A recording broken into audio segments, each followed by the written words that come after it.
We have 93 people signed up. Good evening, everyone. Welcome to round 2 of the Affineur of the Year 2024 webinars. Tonight we are cheddar hard cheese and a wash-drying cheese Solstice from White Lake Cheeses. And the cheddar is from, of course, from Quicke's, wonderful Quicke's.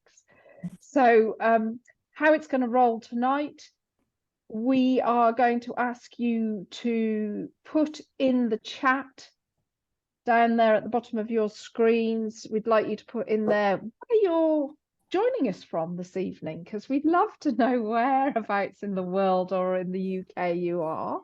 We would also like you to put in there any questions you have for these wonderful affineurs and our wonderful cheesemakers. You can also use the Q&A box for that if you would like.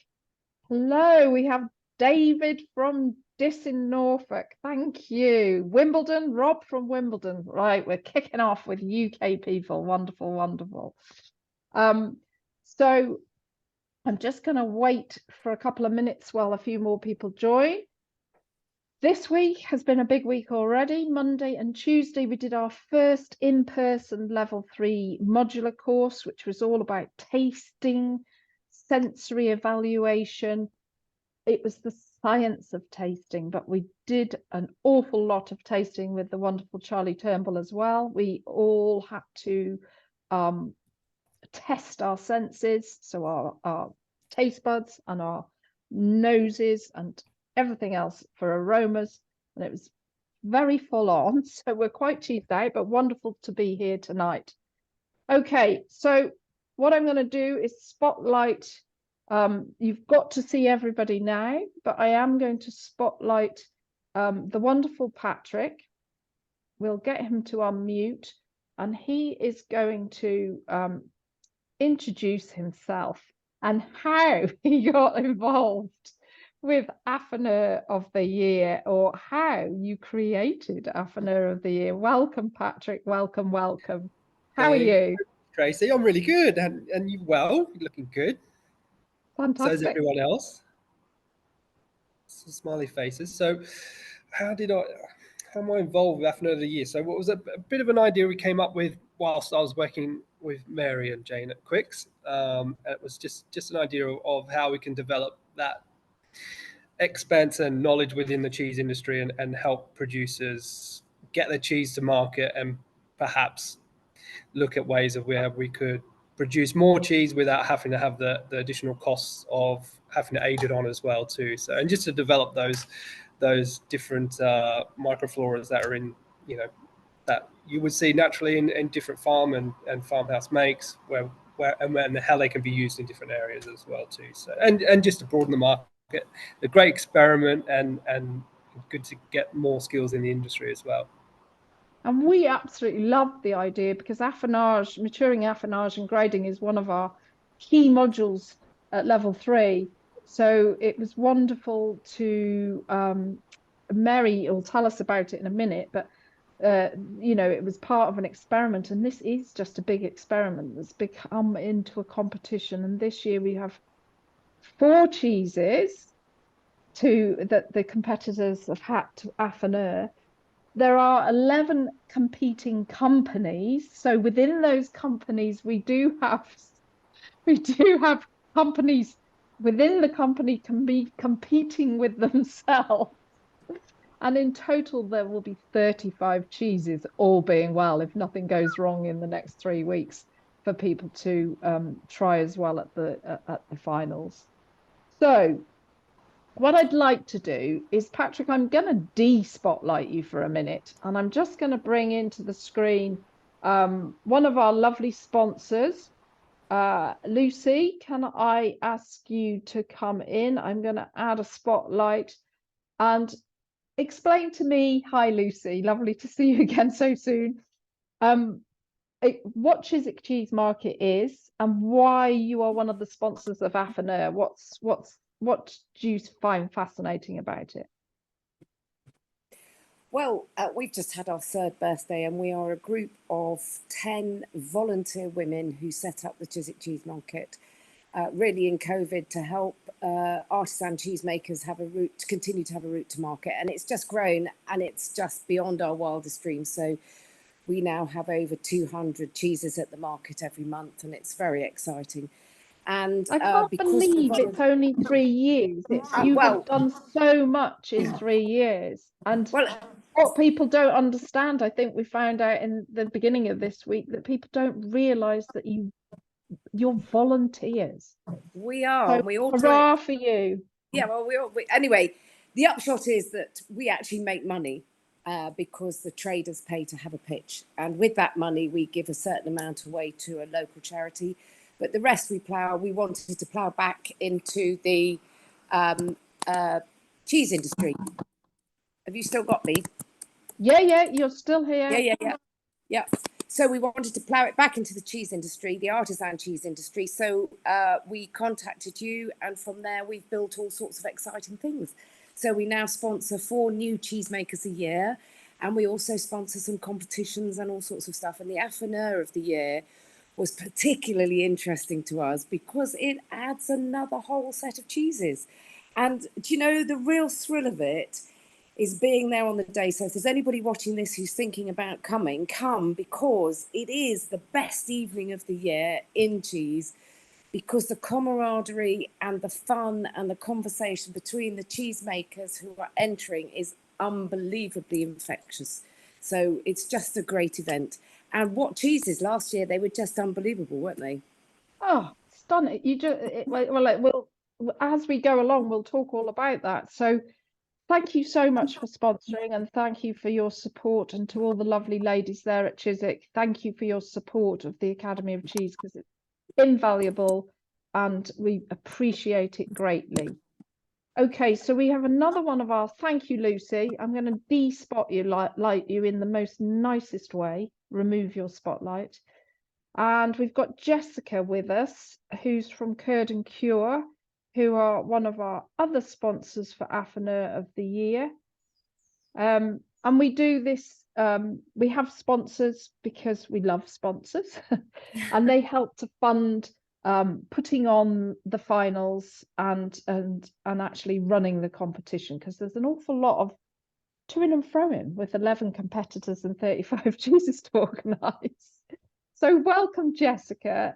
Lovely to see you this evening. Oh, I don't know how to follow Lucy. That sounds amazing what they're doing. So, well, no, what you tell us about a little bit about Curd and Cure and why Affinage and Affineur of the Year competition is important to you guys. So we're a specialty cheese and cured meats wholesaler in Kent. And for us, we just think it's the most exciting cheese event of the year. So I think it's exciting because the creativity of the competitors just causes so many different results, and I think it sort of leads to that innovation in the market and offering something new and inspiring new cheeses for all the cheese lovers out there. So yeah, which gives us more products to sell to our lovely customers. Yeah, fantastic. Well, we're very excited.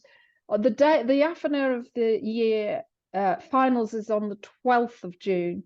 We do sell tickets for anybody that wants to come who's interested in cheese. So check those out there on the website. And it is just a very the wow factor happens throughout the whole of the day, isn't it? Yes, definitely. Everybody's tasting all of the different cheeses and they're like, wow, oh, wow. So it's one of those kind of days. So thank you, Jessica, so much to you guys. Thank you. It's exciting. And to Laura for sponsoring us there at Curd and Cure. Right, I'm going to hand over now completely to Patrick. Where have you gone in my life? Here you are. Spotlight you up. And Patrick, would you like to go to Mary and Jane first? Perfect. Okay, tell us about Mary and Jane. Let me just get you guys up. Hi, Mary. Legend, director of the Academy of Cheese, along with me, and Jane, gorgeous daughter, adding spotlight, and I'm gonna go away. There we go. I've got my favourite Rick James song now. How are you guys? Great. Yeah. I'm so happy to be here. I'm so excited by Affineur of the Year because it just feels we've learned so much as cheesemakers, and really, really excited to really get that affinage makes an enormous difference. You send those cheeses out really young, and you create new cheeses by different treatments, and it's really exciting to us as cheesemakers to know that there's all that stuff going on. It's a real honour that other all the affineurs are wanting to play with our cheese and see what's possible. Yeah, so it's a big Patrick, undertaking. really, thank you, because when you first came up with the suggestion, I said, what, how are we going to do this? And you said, we'll find a way. And so it's very exciting that Academy of Cheese picked it up, and Yeah, the rest is history. So we'll cover a few topics. You give us a little bit of a background on the cheeses and sort of maybe a little bit of the nuances around them and the seasonality in the make that the cheese that went out. That'd be a good start. Brilliant. Okay, so what we sent out was an 8-kilo cheddar. I mean, I've got a little bit of our cheddar from a 27-kilo cheese here. It was made in June or July last year, that we sent out. And obviously that's very grass-fed milk. So you've got lots of lovely, nice, beautiful balance of fat and protein from our cows. That milk will be almost entirely from grazed grass, which is very exciting. I always think those grazed grass flavours are really nice, with a lovely soft fat that comes from the grazed grass. And nice, one of the heritage starters that we use that gives real complexity of flavour, and the hand cheddaring, all of the stuff that the cheddar makers do, and then after it's been in, after we put it into its mould at the end of make, we'll then put it into cloth, larden cloth. And what felt really important, there was some really interesting research from America, which suggested that, as it were, the microflora is set by about 10 days. So we sent the cheeses off at a week, so that to give that kind of blanket. I mean, behind Jane you can see the moulds, and those moulds really start to set the maturation. And you can change it when it's later, but it makes less of an impact on the cheese. So, it's what I think is really interesting is that I spend a lot of time thinking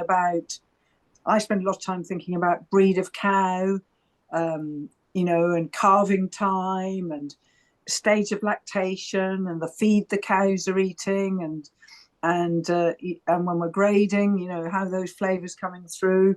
I spend a lot of time thinking about how we make it, exactly the cut size, the ratio of fat and protein, and the cut size, and all of those. I mean, we're starting to learn. I think Jane will talk a bit about it, about how those impact the cheese and how those impact the way that we might want to mature the cheese. And it's so exciting. When we're maturing the cheese, we mature all of them in a big room, and we have got other maturing rooms we could use, but we don't perhaps do as much playing, and that's what's so exciting. What are the interactions between all that seasonality that we've got? Summer milk, winter milk, grazed grass, breed of cow, method of make. How much we cut the curd, cut the junket, when do we take the whey off? All of the things that we think about. And what's really exciting is seeing what the Jane, you're going to talk a bit about maturation and grading, aren't you? Sure. Yeah. Definitely. Yeah.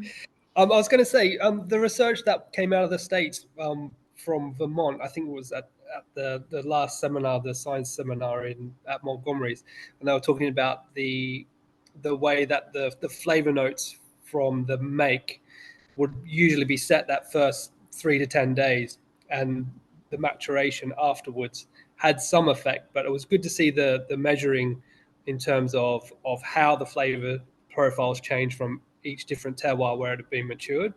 Yeah. How do you mitigate that in terms of flavour impact from the make? So with the heritage starters, which ones do you sort of isolate to make sure you're going to get the best flavour profile for that particular cheese? Well, we're starting to learn, really. I mean, very much, particularly with the grading that Jane will be talking about in a bit. You know, that each of the different starters gives distinctive flavors. I mean, you know, there's one that always tends to give kind of grassy notes. There's another one that will tend to give quite caramelly notes. There's one that will give kind of quite nutty notes.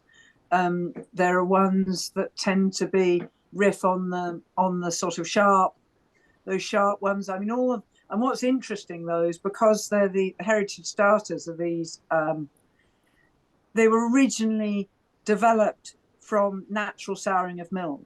So originally the bugs came from the bugs that live on cows' udders, and they're an uncharacterizable mix of microorganisms, and they're leaving. Unlike the industrial starters will be, you know, 2, 3, 4 maybe microorganisms, very, very controlled mixes that are all about creating absolute reliability.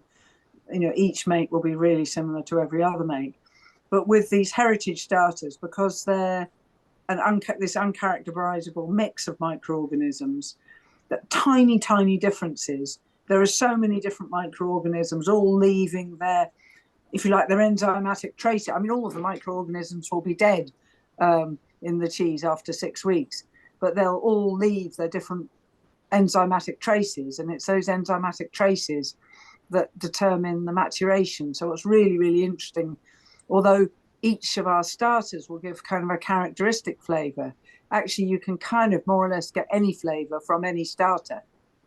And that's what I think makes artisan cheese really, really exciting. You've got this enormous, well, both depth of flavours, complexity of flavours that roll on for a long time on your tongue, but also on your palate, but on the nose, but also that just have, you know, actually no one cheese will be identical to any other one cheese, whereas with an industrial starter, you get these very much more uniform flavours and much less depth of flavour.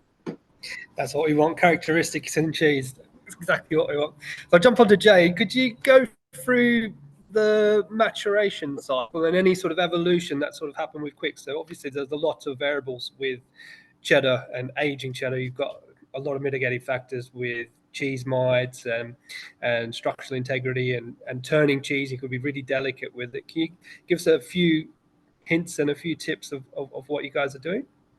Yeah, I think so. Obviously, we take the cheese from the dairy and we put it into the store, and we put it onto racks that are 4 cheeses on a rack, and then we have on those 3, and then on 3 shelves on this side and 3 shelves on this side. And something we've just picture behind you.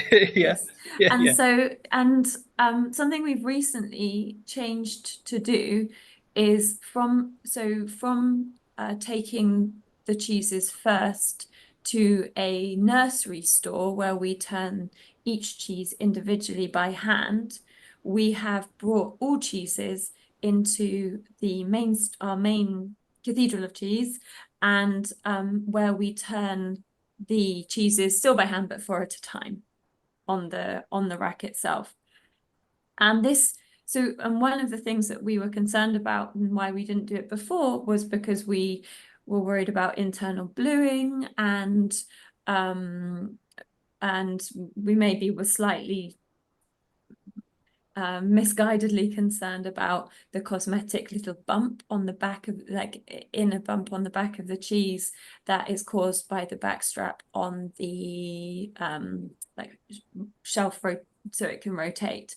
And actually I think I quite like it now. It's a little characteristic of our cheese. It has a little, if you buy one of our cheese, it will have a little notch in it from that, and it's just a characteristic. And so I think what's really interesting to come into the store and see the cheeses at different stages of their maturation, and you start to begin with something without mold on it. And I think I think it was at the Cornerstone study in Vermont, the biodiversity was looking entirely at bacterial analysis, so not necessarily looking at the full microorganisms, so not necessarily looking at molds. And so obviously, as the cheese develops, there's a succession of mold that comes onto our cheese, and as the first, the pioneer mold comes on, and it can grow on the fresh lard and then it paves the way for it breaks down the fat and paves the way for a mold that couldn't have grown before but can now grow because the nutrients has been broken down to a sufficient level for it.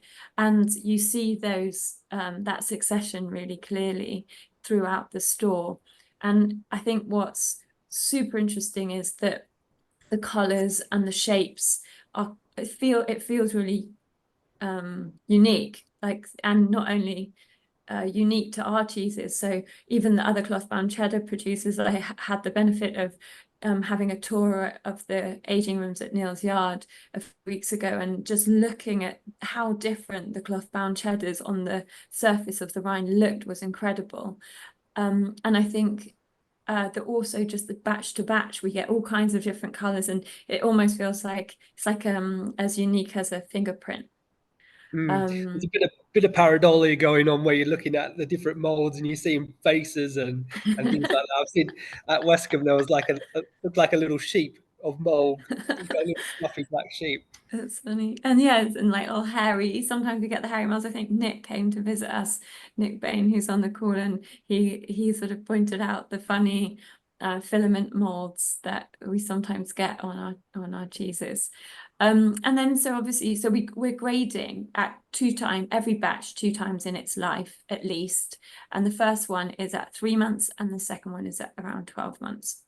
And So what are you looking at 3 months as opposed to 12 months? Yeah, so 3 months is much more technical, I suppose, and really what we're trying to do is give the feedback back to the cheesemakers, as well as the information that the person looking after the cheese in the store needs to have, so that they can make decisions.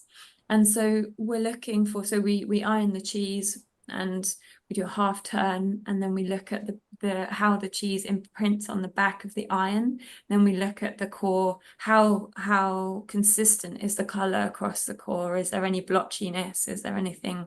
Sometimes it's the color differential from the rind to the center of the cheese is very different. And sometimes it's a bit wetter, waxy, and then we're looking at texture and we're smelling it, and we taste a bit, and then we squidge it, and then we taste it again. And we're looking at a range of characteristics that we are recording to try and look for patterns and to understand the impact of what the cows are eating, the time of year, the stage of lactation, and then some really nuanced things like the slope of temperature during scald over time. So and then how cold or warm was the curd when it got put into the mold? Did we punch it down enough? And so that will have an effect on the end texture. Yeah, and it's not always exactly what you think it's going to be, because it's a biological system, and there's proteins and really complex organic molecules that don't, that behave in interaction with calcium and other things. It's really it's interesting, and it's a complex system. And I think the thing that surprised me the most was if you bring the scald up too quickly, you can trap moisture inside, like somebody once explained it to me, like a barbecued sausage. You have it like charred on the outside and then juicy in the middle. And so your piece of curd is charred on the outside, not charred, but harder on the outside, and it traps the moisture inside the cheese. And so you need to bring it up slowly enough to make sure that the moisture during the Serenoris is pushed out and not trapped inside with a nice slow scald. Brilliant. So we should swing over and have a quick chat with Roger about his cheese. Thanks, guys. That was awesome.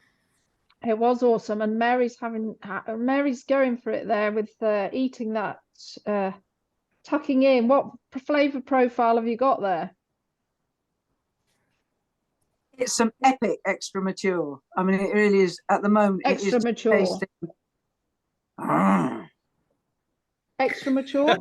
Yeah, it's tasting Fantastic. really kind of, and it's got that lovely mix of nice grassy notes, some sharp, some buttery, some nutty, some umami. I mean, it is just. I know I've just had my supper, but I just couldn't. I just needed some cheese. Well, you're making all our mouths water, and it's interesting, Jane, when you were talking about the sausage, the barbecued sausage. I was watching the Affineurs that I can see on my screen, and none of them were nodding with agreement. So I think we haven't got that kind of. We're good. If they've been, Patrick's going to ask them shortly about if they've been ironing their cheese and how it's been finding it. So, right. Thank you, ladies. Amazing. I'm going to remove Jane and I'm going to remove Mary. Thank you, Mary. Do stay and answer some things in the chat. I have got a question, actually, which you may know about, Patrick. We've got one lady, Claire, is asking, Patrick cited research regarding maturation when asking a Mary a question. I think it's the Montgomery's experiment that they did. Have you got? Is that research readily available? Cornerstone Cornerstone.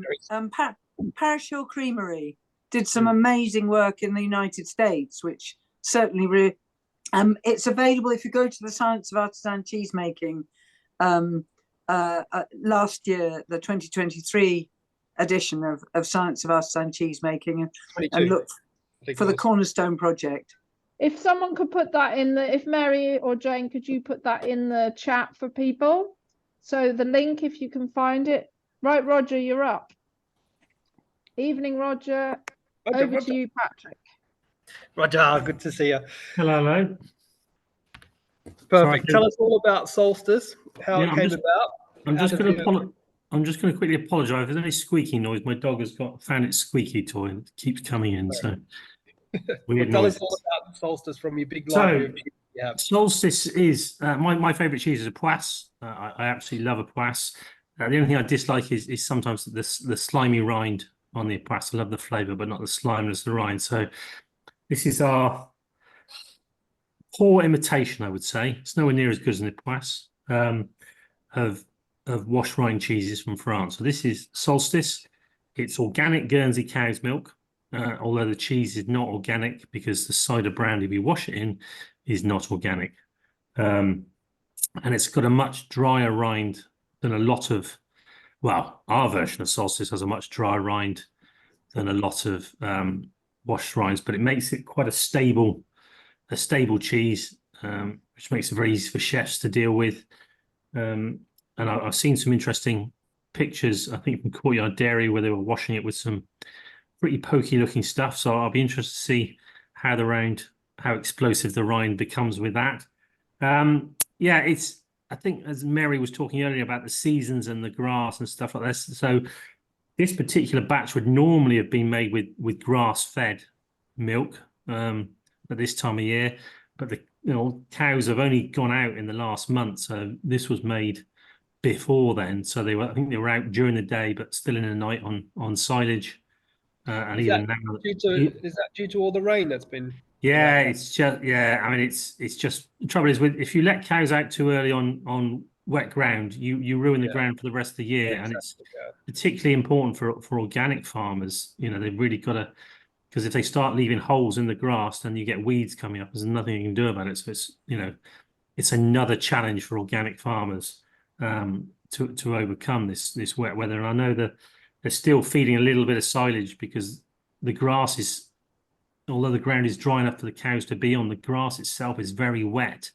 So they're struggling to get enough energy intakes from just grass silage because they feed so little concentrate. So it's going to be a very challenging year for them this year, you know, and getting the cows producing the milk at the right volumes and also in the right condition to get pregnant again. But this is one of the joys of farming, which is why I don't farm cows. I concentrate on cheese making.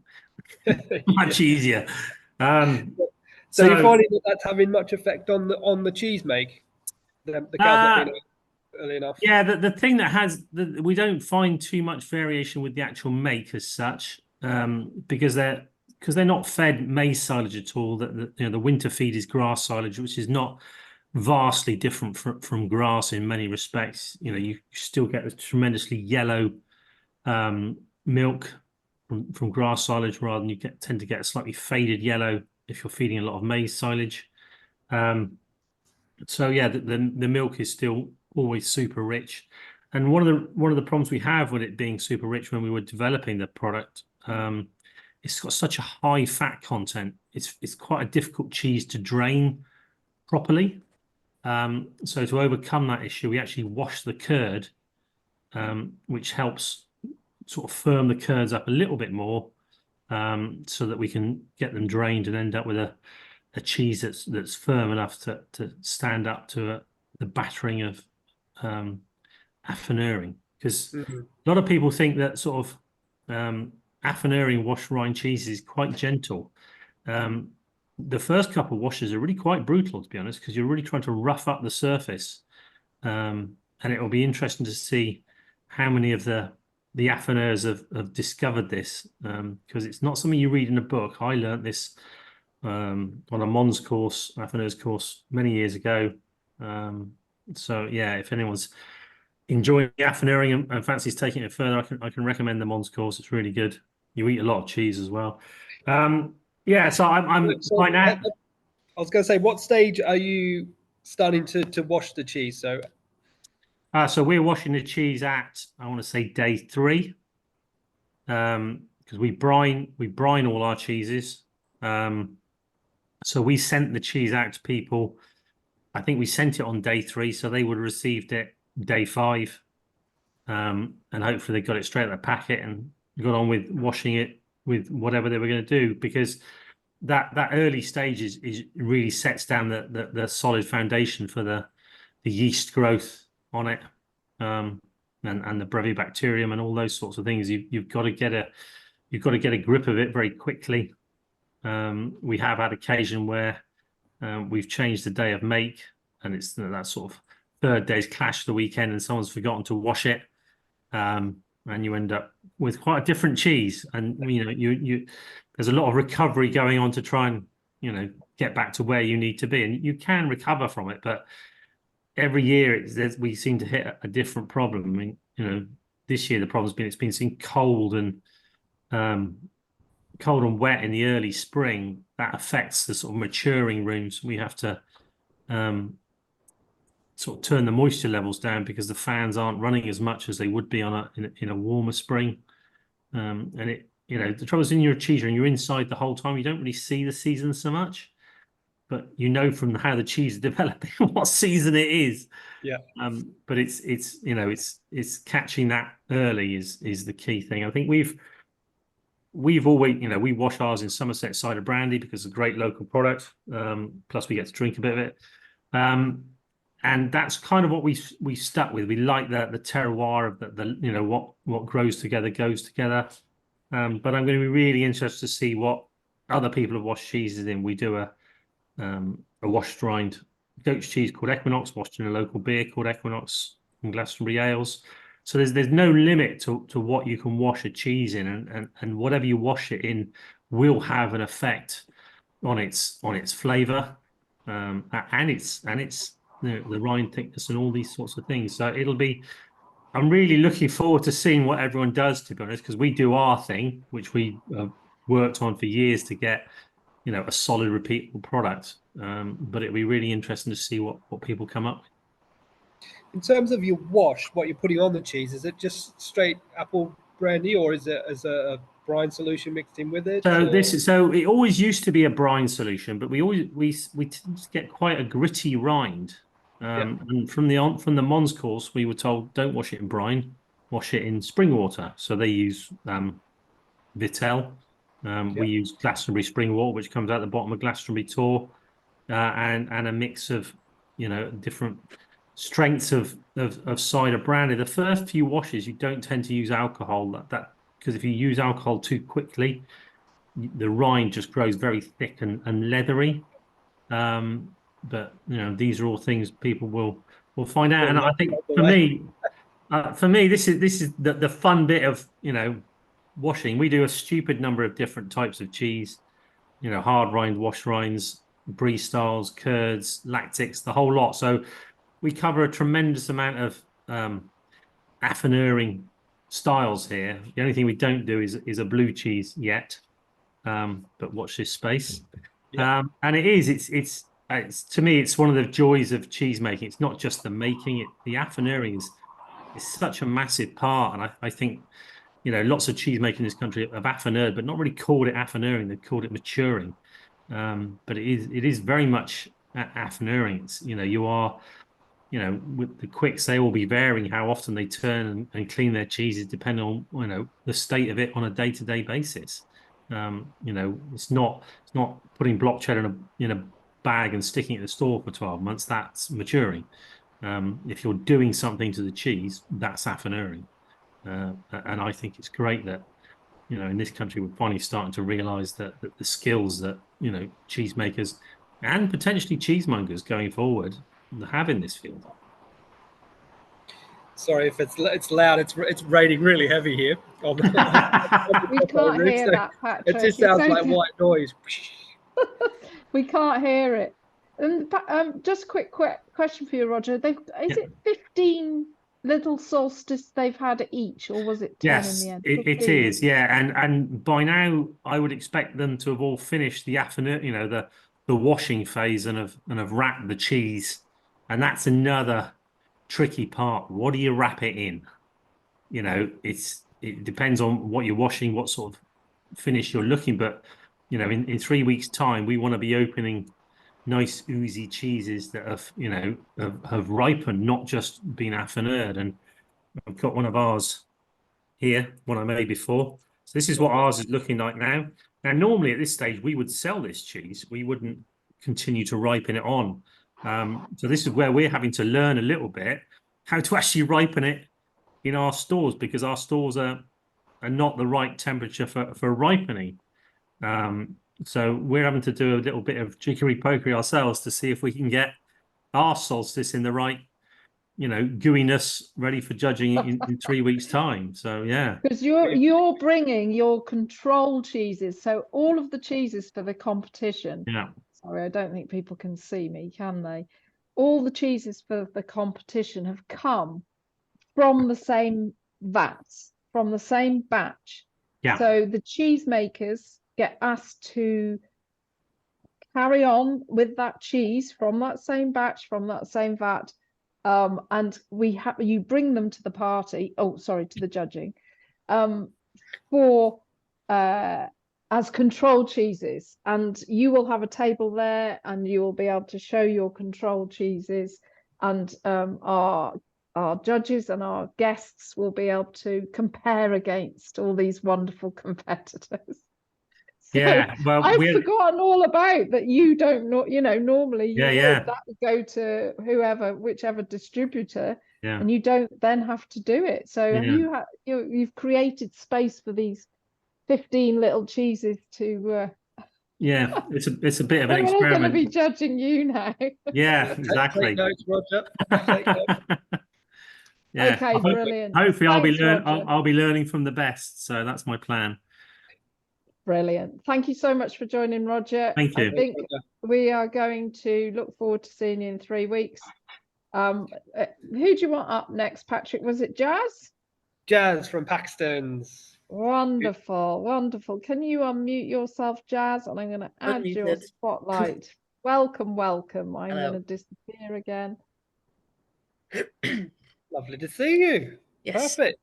So you've received your Quicks. What's happened now? So the Quicks and the Solstice are obviously brand new well, the Solstice is brand new this year. The Quicks, I did actually Affineur last year. That was done in our German Street store. So I'm based in our maturation rooms in the Cotswolds. So we've got kind of 5 rooms to play with, all different temperatures and humidities. So when the Quicks arrived, I got to work undoing the work that Jane and Mary's team had done. I unclothed it immediately, which felt quite bad after knowing the work that probably went into clothing it, and scraped off all the lard. So my first step was, taking the cloth off, unlarding, and then I put it in a room to kind of dry it out before I did anything else. And then, so basically my theory is I'm trying to create an Alpine style cheese.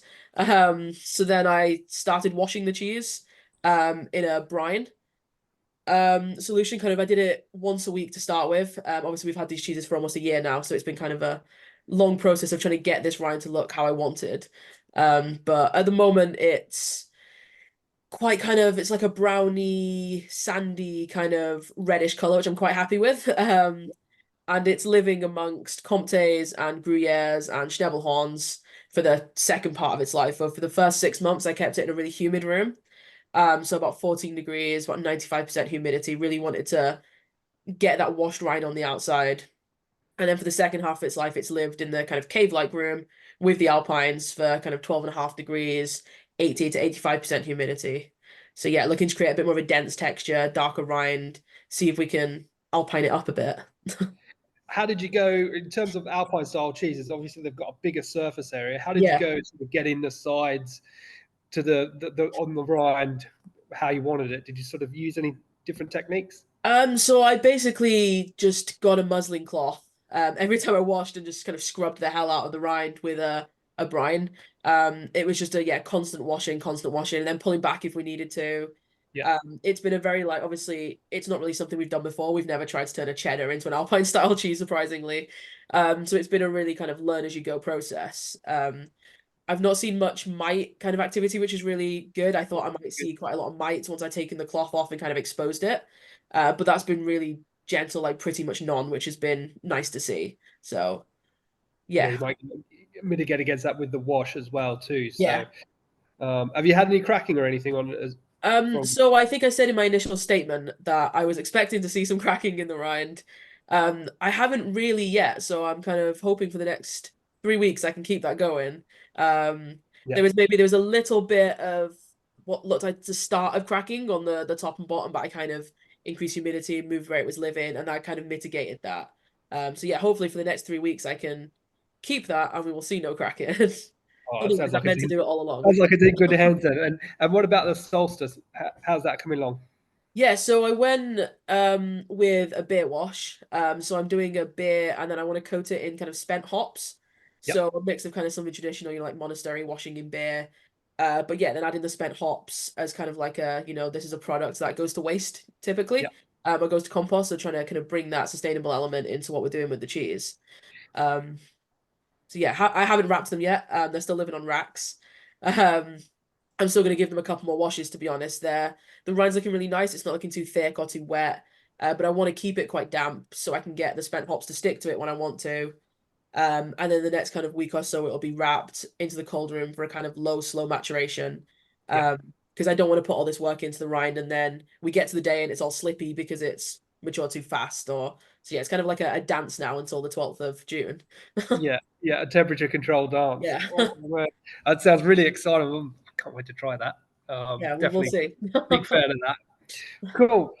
Should Fantastic. we move on to the boys at number 2? Thank you so much. Sure. Thank you. Thanks. Very cool. Thank you, Jazz, especially. What I should add is Jazz is going to do a seminar for us on the day in the afternoon while everybody's tasting all the cheeses and the main judging is going on. We've got 2 seminars and you're going to be presenting one of those about different techniques of affinage maybe talking about your 4 cheeses that you've worked on for but also about your life as an affineur and your time at Paxton Whitfield. So we're very excited for that. Be there. Thank you, Jazz, for Thank joining. I'm going to remove you. So who do you want next, Patrick? So we'll go with the boys at number 2. If both of them are here or just Justin. We've got not just Justin. Just Got Justin. Wonderful, Justin. Welcome, Justin. Hello. Tell us all about it, Justin. We had Pantera playing last year towards the cheese, and was it the lunar cycle you were going on the first year? It was. Yeah. What So have you got interesting not a this year? million miles away. I think at the end of last year's judging, it was Sue Sturman that stood up and did a little talk, and it was one of her words that just stuck with me straight away, saying that affinage is to obviously take on and refine your cheeses, but it's also, can you recreate and get the same outcome as what you're doing? Can you repeat that over and over again? Which stuck with me, and I thought, do you know what? For the Quicke's Mature, it's a perfect way to challenge me as a cheesemonger and affineur to try and recreate. For me personally, and the team at the number 2, were really proud of how the cheddar came about and our end result of last year. Can we reproduce that, but at the same time change what we've learned from last year and improve and increase those characteristics of what we got? So with the learning curve of humidity, temperature, our turning methods, and how we're aging it, we improved those qualities. So where we almost wrapped our cheddar in a shower curtain to kind of create its own biome, we actually substitute that with a tablecloth. So it gives that breathing space, and it allows us to actually spray mineral water onto the curtain to create that biome inside. So you're you've been to our cave at number 2. It's not the biggest space in the world. It's a very, very cool little unit, but it's not the biggest. So with us taking 4 cheeses on, we wanted to kind of create little environments in that own room. So we wanted to kind of improve that cheddar. It's tricky to do, especially to not have any sort of, or to segregate the cheese, but not have an impact from the other cheeses that will continuously rotate throughout the room as well, and maintaining those moisture levels. So the cloth's a good idea, actually, sort of reduce it down and like you say, create that little biodome. So what sort of, as using Quicks as a control, how did it differ compared to the original? So rind development was a key feature. Obviously, the advantage we had was taking photos at the end of every month last year to see how that improved, and we can use that as a comparison. I don't know if the other competitors have ironed. We haven't. I've taken that gamble. I didn't last year. I'm not going to this year. I want that kind of surprise and shock that it's a great outcome. But obviously, it's just primarily using that surface biome that we're building up on our slates in the aging room. So we can kind of hand push that in and push it down on the rinds to encourage that, to kind of impact it back in. I think what Jane said earlier, obviously, with those molds that are growing on the earlier stage, eventually they will die off, but they've also embedded their DNA into the cloth underneath, and it's allowing the other molds to continue to grow and evolve new flavors growing in. So you're almost creating this highway going underneath the rind, which is really exciting. And hopefully we can kind of create this Wendover terroir that's kind of unique to us. Certainly for the team, when we walk in, you get that amazing aroma of cheeses that we're aging on, kind of embedded into the cheddar. Yeah, it's a beautiful area as you come up from Emersham. You got the beautiful sycamore trees every side. You come down into the little high street, then you look straight up into the Chiltern Hills. It's gorgeous. Yeah. Really looking forward to that, seeing that. But how's the solstice coming along? What's solstice going? I've got to take my hat off. I'm aging 4 cheeses. Roger, God knows how many cheeses he's aging, how many different methods he's using. I think 4's a hard time. My God, the amount of cheeses and styles that he's looking after, it's incredible. The solstice has probably been the biggest challenge. I've used Wildling cider just because I think it's an exceptional cider. We're using one that's 5.1%. So I feel in terms of alcohol level, it's a good level for us to use that as a basis. So kind of the alcohol isn't killing off the other molds that we want growing on there, but it's allowing us to brush away and create that lovely orange hue that we're looking for. What we want to do is kind of push it to its max. So we haven't actually wrapped ours yet. So we're looking to kind of wrap ours at the end of this week, just to wash it a little bit more. We've been using a 50-50 mix of brine solution and cider, and going from there, really. There are certain things that I would change already, the way that we've been doing our methods, obviously on the wire racks, trying to get the air underneath. But where we may have washed it a little bit too much, you can notice that there's the lines where the oxygen hasn't come, and creating those streaks, whereas when you compare it to Solstice, it's clear all the way through. Maybe where we've washed it all the way around rather than tops and bottoms. So yeah, it's a great learning curve, certainly for me. But yeah, we wanted to kind of push it for a wash rind cheese to be a wash rind cheese. One of the cheeses that I always love that's unfortunately not around is Pippin, made by Sam Guinness. He uses air shear. Some people were terrified of it, but I loved that kind of gooey richness. So we wanted to kind of wash it and create that kind of rind gnarliness on the outside. Oh, cool. Well, I'm looking forward to tasting that one too. Brilliant. Thanks so much for that, Justin. Thank you. We'll jump on to Martin at Fine Cheese before we run out of time. How are you, Martin? Hello there. Hello. I was going to bring Nick in as well at the same time, if that's all right. Nick, both here. I mean, we do both work together, so I probably should speak as well. I'm bringing you in, Nick. I'm bringing you in. Who's No panic, no panic. I'm bringing you in. Here we are, those Fine Cheese Company boys. So Nick and I have been working as a team on this. I come from the technical side at the Fine Cheese Co., although I've also done cheese making and things in the past myself.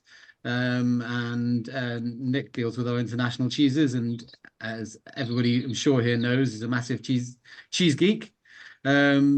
I'm going to let Nick speak, if that's okay, about what we've been doing, although except to say that we really enjoyed the contest last year. We felt really proud of the cheeses that we brought last year, but I think we all felt that we hadn't maybe been as adventurous as we'd like to be with some of the cheeses last year. We'd stayed a little safe. We came out with really nice tasting cheeses, but we wanted this year to run with those ideas and get a bit more bold. So well, Nick was allowed to play more than he was allowed to last year. Take it away, Nick. Tell us what's going on. Accurate. Okay, so which we speak to first, the cheddar or the wash rind? Go the cheddar first, and then we'll move on to the wash rind. Right. So cheddar.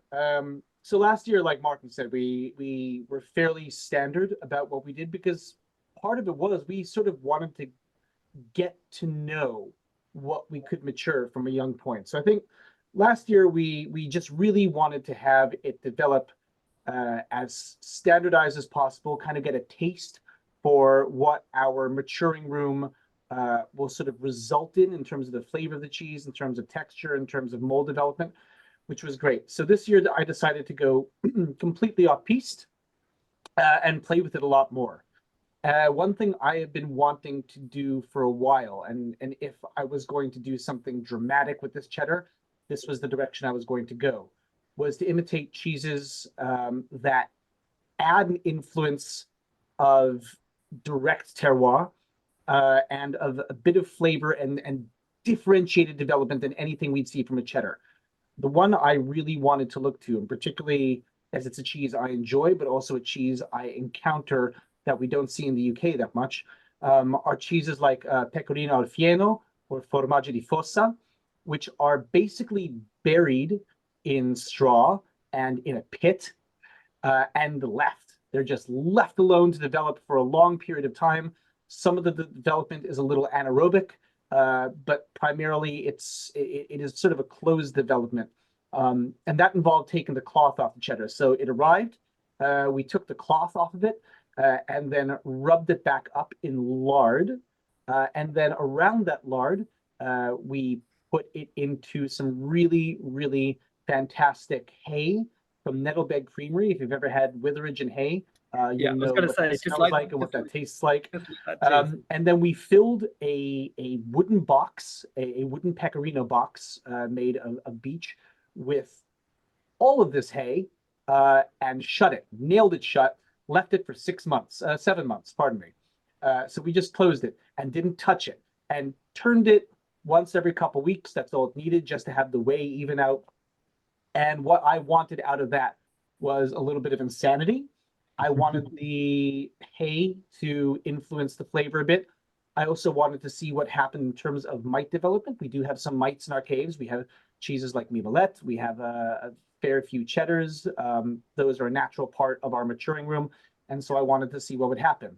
And so I cracked that thing open after 7 months, and it had done what I expected, which is really, really scary.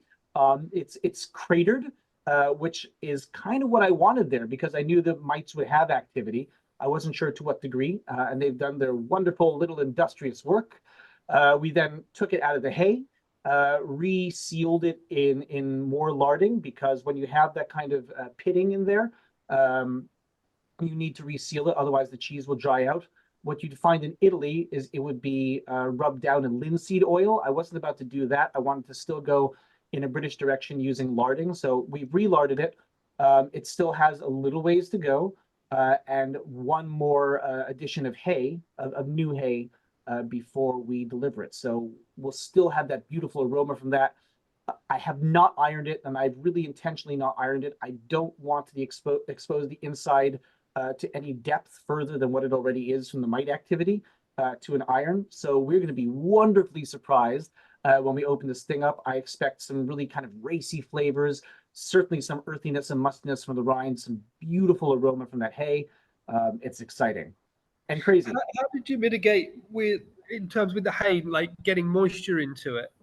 Did you have any bacterial growth or mold growth within the hay? We've had a bit of molding. Nothing too unexpected. It's certainly there's no white molding. There's really there's been a little bit of bacterial growth. There was some dampness to it, but really locking it in such a huge amount of hay in that box meant the hay wicked a lot of moisture away in the first place. It did its job, which you would want it to do in an actual pit. To do that. So there was a little bit of dampness, but again, nothing too much. There was nothing muddy, nothing mushy about this rind. Just some lovely mite activity and some good molds going on. Yes, Perfect. speaking as the technical representative for the shop, for the business, I was obviously keeping an eye on it and wondering whether anything weird would creep out. I was checking the turns of that box, whether there was anything odd forming on the outside, and I was kind of surprised and reassured to see there wasn't. And actually, when we opened it, the smell of that hay from Nettlebed Creamery is just astounding. When it went into the box, it was like sticking your face in a bowl of Christmas pudding or something. It was this wonderful aroma of spices and so on. It was gorgeous. And it still had retained some of that character on the opening, and there was none of the scary things we might have thought there might be after that gamble of leaving it locked up. That you might have thought something would have really started to grow in there. But no, the hay had retained its character, and I really think it's going to have done some interesting things. As it turns out, centuries and centuries of cheeses being aged like this in Italy and actually in Anatolia previously works. It's just different than how we age things. Perfect. And moving on to the solstice, what's different this year compared to what Roger's pumping out?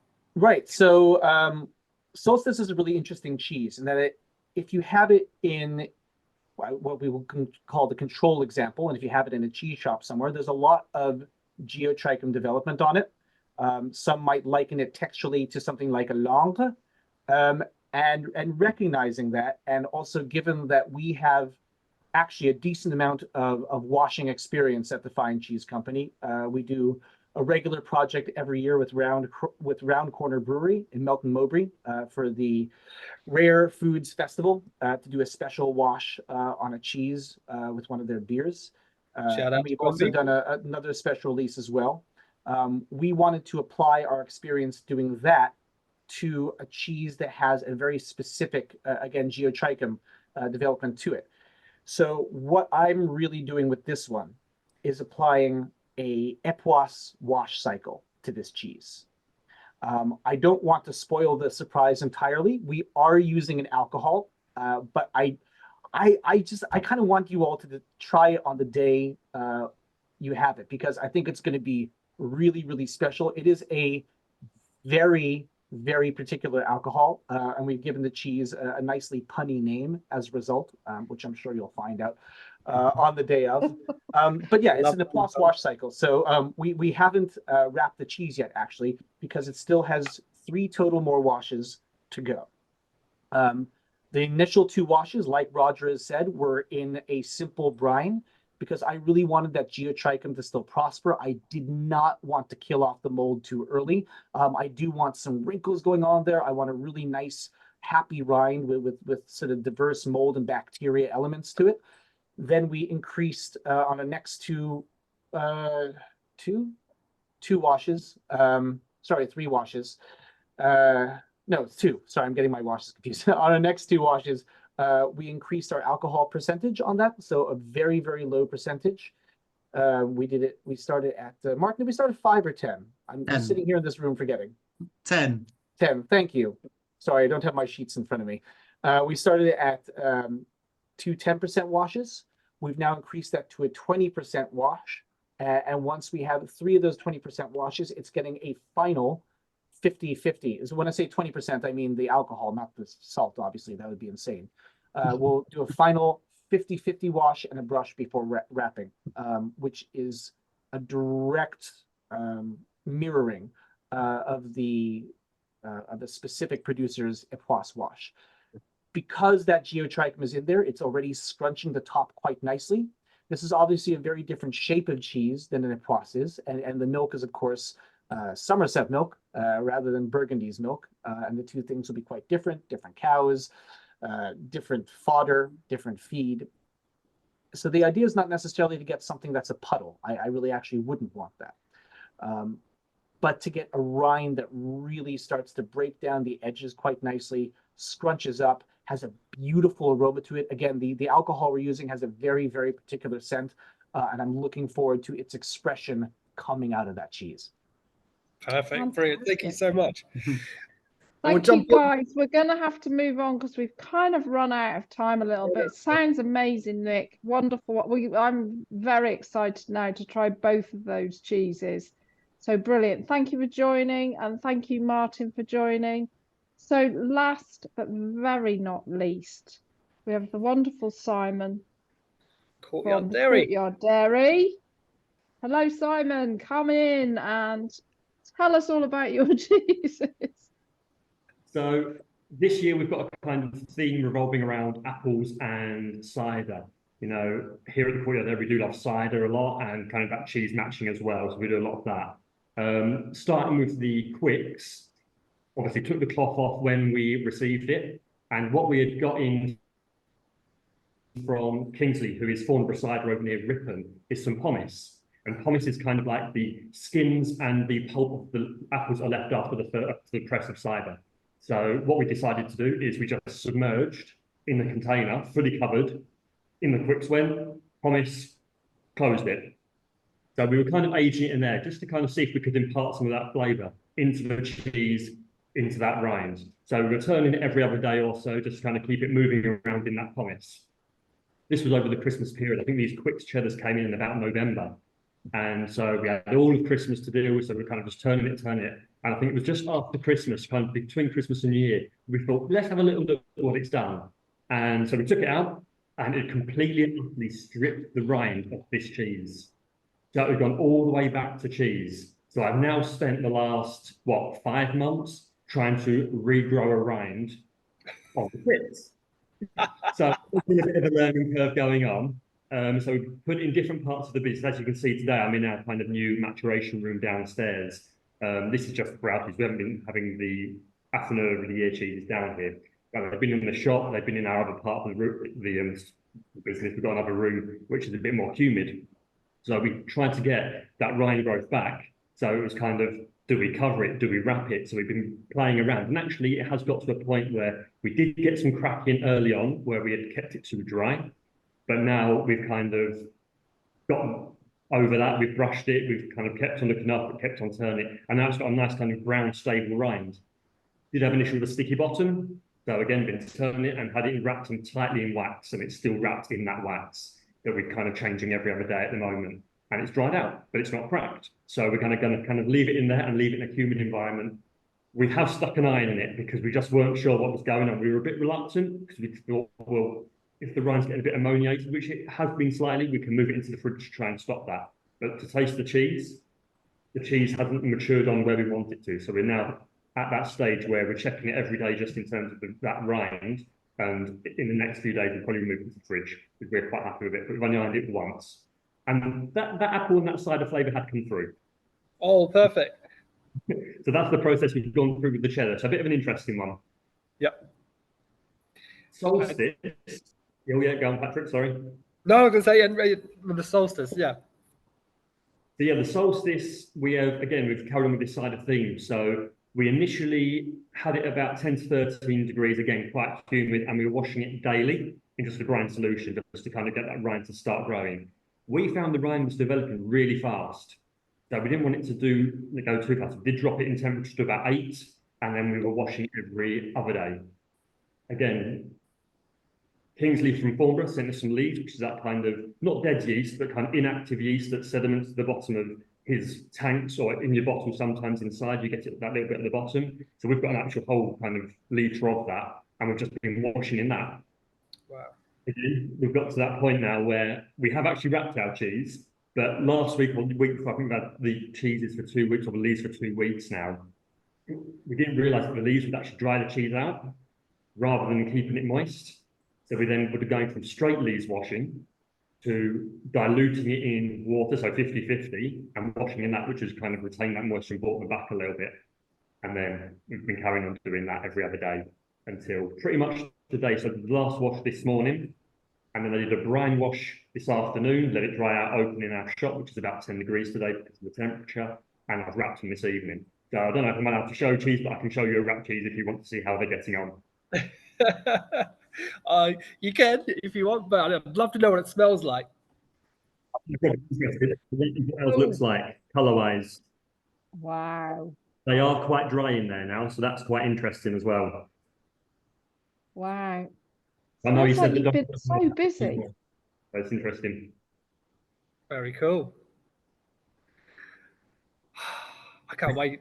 I can't wait. I cannot wait till the 12th. And with the other It's such a fun day. Yeah. I can't wait to try all these cheeses. Oh, we've all done an amazing job, and I mean, to spend that much time on cheese as well and care for it, it's really important and great to get that feedback to the producers as well too. So, yeah, it's going to be a great day. So Andy has allocated you, Simon, this year to do all of these. Has he been taking part as well, or he's I've been predominantly doing it, but when I've not been in work, actually my colleague James has been picking up the slack, I think, a little bit, and Andy's been doing a little bit in terms of guidance when I'm not around. But pretty much, yeah, everything that's been going on, especially with the Stilton, the last half of the cheddar and the salsa has been fully mine. Breeze, we're all kind of dabbling in at the moment, so they're just kind of sitting in the fridge at the moment. So is that your actual cheddar sitting behind you? That's Stilton behind me at the moment. That's the Stilton. That's the Stilton. Oh, that's fantastic. the Stilton. So that is where I go on. That is a bottle of glass, which we've stuck in the top of it. We've currently gone down that much. So we're just going to see what happens. So we're kind of soaking it as well. So it's kind of having a bit of drying time with me now. Then I'm going to put the cloth back on. Soak it again. I am loving this. I am loving it. Consistent theme. Fantastic. I like it. They're just having a bit of fun, really, as well. Sorry that you had to wait so long, Simon, to tell us all about these wonderful things. I'm just going to remove your spotlight, and I am going to go to the gallery view again. Oh, I don't want to do immersive. That's too weird. Let's do a gallery view. So hopefully we can see everybody. Let's start Mary's video. Mary, can you start your video and we can see your lovely face? Patrick, I don't know about you, but what a wonderful... all those innovative ideas. Yeah. What do you reckon? I mean, it's going to be hard to I don't know. I wouldn't want to be judging it. It's going to be quite difficult, but yeah, it's a lot of complexity into those techniques as well too. So it'd be great to see how they pull it off, and how the state of the cheese is going to arrive on the 12th. It's hard to get it all to a point of one day, especially across 4 cheeses. I mean, I know. Bless your heart. that's a headache I don't want. was loving seeing the excitement in the cheesemakers' faces, actually, as their cheeses, the adaptation to their cheeses was being described. It was fantastic. We've actually got 8 judges this year, and they're coming from around the UK. Even Ian Mellis is coming down from Scotland to help judge this year, and Patrick McGuigan is head of judges to keep them all in tow. You can check out the judges and all about them on the Affineur of the Year page on the website. But we've run over a little bit. I do apologise to the audience, but I think it was well worth it to hear Nick, Martin and Simon at the end waxing lyrical. All of you guys, Jazz, and Justin at the start of the webinar, fantastic. Thank you so much to everybody for joining, and I think absolutely can't wait till the 12th of June. So everybody, take care, go steady until then, and thank you ever so much, everybody. Well done. Well done, guys. Keep up the good work. Thank you. There was no questions in the chat, by the way, and no Q&A. So I think you answered all the questions as you were talking.